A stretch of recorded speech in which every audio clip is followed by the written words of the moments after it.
Natakam tuloy ako recipe please, sabi ni Chris Kaiko Senirang nanay. So shoutout nga pala sa kanya, isa rin siyang food vlogger. Ito ay chicken feet dim sum style. So una, tatanggalan natin ng mga kuko at lilinisan syempre. At hugasan natin ng mabuti. At pagkahugas natin ay patutuluin natin para siya ay matuyo bago natin lagyan ng harina. At naglagay tayo ng black ground pepper at kaunting asin. At lamasin natin para mahalo yung ating mga ingredients na inilagay. At sa mainit na kawali, naglagay na tayo ng mantika.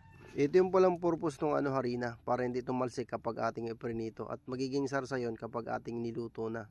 At matapos nating prituhin ay atin siyang papakuluan. Kung meron kayong pressure cooker ay mas maganda. At syempre lagyan natin ng criminal water, paminta, toyo at atsuete, chicken cube at asukal. So yung asukal ay hindi yan optional mga kasandok, dahil ang dimsum ay likas na matamis. At kapag malambot na, i-drain muna natin bago natin igisa. At syempre ibabalik din natin yung ating pinagpakuluan, yung kanyang sabaw. At naglagay tayo dito ng black beans. At syempre atin ang ipa-final touch, maglagay tayo ng seasonings. At syempre dahil mahilig ako sa manghang ay chili powder ang aking ginamit. So ayan na kasandok.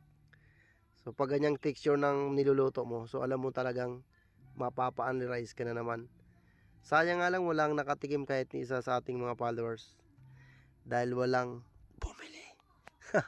Sayang naman, sarap pa naman. Saka 2 kilos yung niluto ko. Siya nga pala, thanks for watching.